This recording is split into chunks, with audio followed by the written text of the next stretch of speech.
Hallelujah, स्तुति जय मसीह की। अब हम नया नियम से पढ़ेंगे मत्ती का अध्याय 6, जिसमें अब तक हमने पढ़ा शरीर की ज्योति। आज हम पढ़ेंगे परमेश्वर और धन। प्रभु मसीह लोगों को उपदेश दे रहे हैं तो कह रहे हैं कि कोई मनुष्य दो स्वामी की सेवा नहीं कर सकता, क्योंकि वह एक से बैर और दूसरे से प्रेम रखेगा, एक से मिला रहेगा और दूसरे को तुच्छ जानेगा। हालेलुया। तुम परमेश्वर और धन दोनों की सेवा नहीं कर सकते। हालेलुया। प्रभु मसीह लोगों को उपदेश दे रहा है तो कह रहे हैं कि मैं तुमसे कहता हूँ कि ऐसा कोई मनुष्य नहीं है जो दो स्वामियों की सेवा कर सके, क्योंकि वो एक से तो मिला रहेगा और दूसरे को तुच्छ जानेगा। हालेलुया। प्रभु मसीह लोगों को समझा रहे हैं कि या तो तुम धन की सेवा कर सकते हो या तुम परमेश्वर को प्रसन्न कर सकते हो। हालेलुया। मेरे प्रियो, यदि हम अपने जीवन में ज़्यादा धन और आशीषों के पीछे लगे रहेंगे तो हम अपने जीवन से झूठ बोलते जाएंगे, उलटफेर करते जाएंगे, गलत तरीकों से भी पैसे अर्जित करते जाएंगे। हालेलुया। और अपने जीवन से परमेश्वर के वचन को तोड़ते जाएंगे। हालेलुया।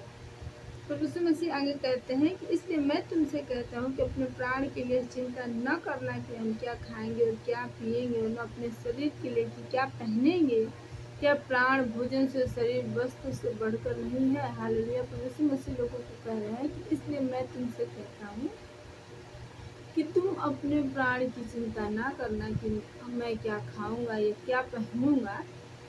वो लोगों से प्रश्न कर रहे हैं कि क्या जो तुम्हारा प्राण है वो भोजन से बढ़कर नहीं है, और जो तुम्हारा शरीर है वो वस्त्र से बढ़कर नहीं है। हालेलुया।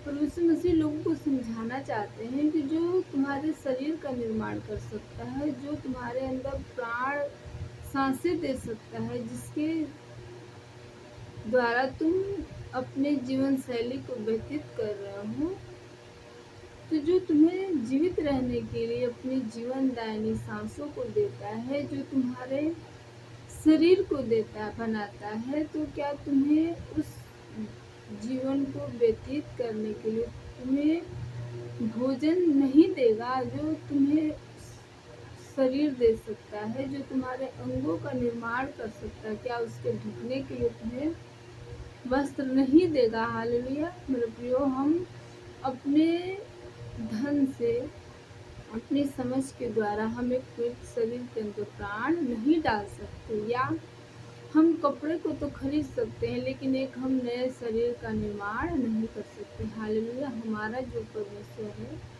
वही हमें नया शरीर देता है। यदि हम प्रभु की औलाद हैं तो हमारे पास, यदि हमारी औलादें न हो, हमारे वंश न हो, हमारे बच्चे न हो, तो हम अपने धन के जरिए, अपनी सोच के जरिए कपड़े को तो अपने घर में खरीद के ला सकते हैं, लेकिन उस कपड़े को पहनने के लिए औलाद खरीद के नहीं ला सकते। हालेलुया। तो मेरे प्रिय, हमें ये समझना है कि जो हमें औलाद देता है, जो हमें नया शरीर देता है, वो हमें कपड़े भी देने की सामर्थ्य रखता है। हालेलुया।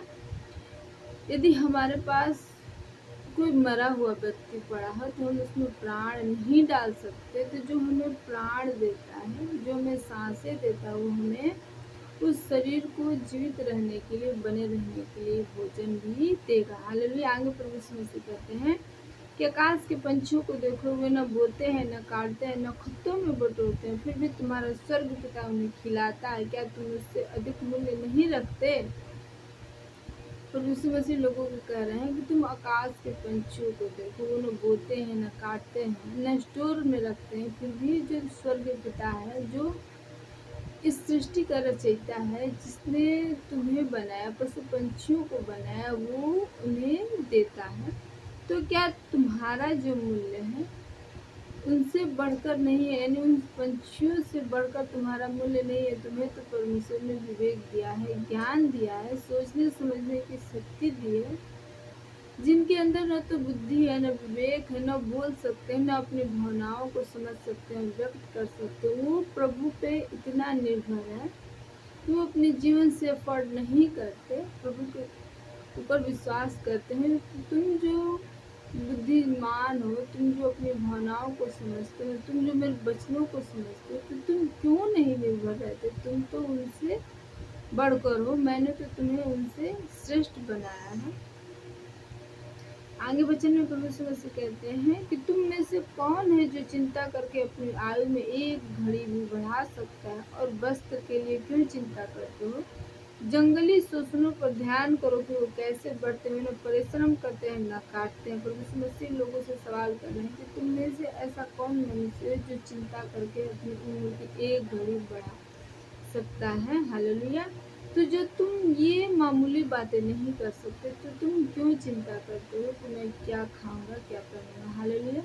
मेरे प्रिय प्रभु यीशु मसीह लोगों को समझा रहे हैं कि यदि तुम चिंता करके अपनी उम्र की एक घड़ी को बढ़ा नहीं सकते, यदि मैं तुम्हारे प्राणों को तुमसे छीन लूँ, तुम्हारे शरीर से निकाल दूंगा, तो तुम अभी मृत व्यक्ति हो जाओगे। तुम अभी सब कुछ छोड़ दोगे, सभी कुछ भूल जाओगे, और जो तुम्हारे लोग हैं वो भी तुम्हें त्याग देंगे, यानी अपने नज़रों से दूर कर देंगे। हालेलुया। तो तुम क्यों निर्जीव वस्तुओं के पीछे लगे हो जो आज है और कल खत्म हो जाएंगे। हालेलुया। मेरे प्रियो, यदि हम अपनी चिंता से अपने शरीर के, अपने सिर के एक सफ़ेद बाल को काला नहीं कर सकते, तो हमें प्रभु यीशु मसीह के ऊपर विश्वास रखना है। हमें अपने जीवन से चिंता नहीं करना है कि मैं जो गरीबी में हूँ, मेरे पास आशीषें नहीं है, तो मैं कैसे अपने जीवन को व्यतीत करूँगा, मैं, मेरी जो औलादें हैं वो कैसे अपने जीवन को व्यतीत करेंगे। हालेलुया। हमें कल की चिंता नहीं करनी है, हमें आज में आनंदित रहना है। प्रभु ने हमें जो दिया है उसके लिए हमें धन्यवादी होना है, ताकि हमारा जो परमेश्वर है, जो हमें आज संभाल के रखता है, हमें कल भी वो संभालने की सामर्थ्य रखता है। तो हमारी वफादारी को देख के हमारे जीवन में काम करेगा। हालेलुया। और हमें सुखमय जीवन व्यतीत करने के लिए समय समय पर मुहैया करता रहेगा। आमीन।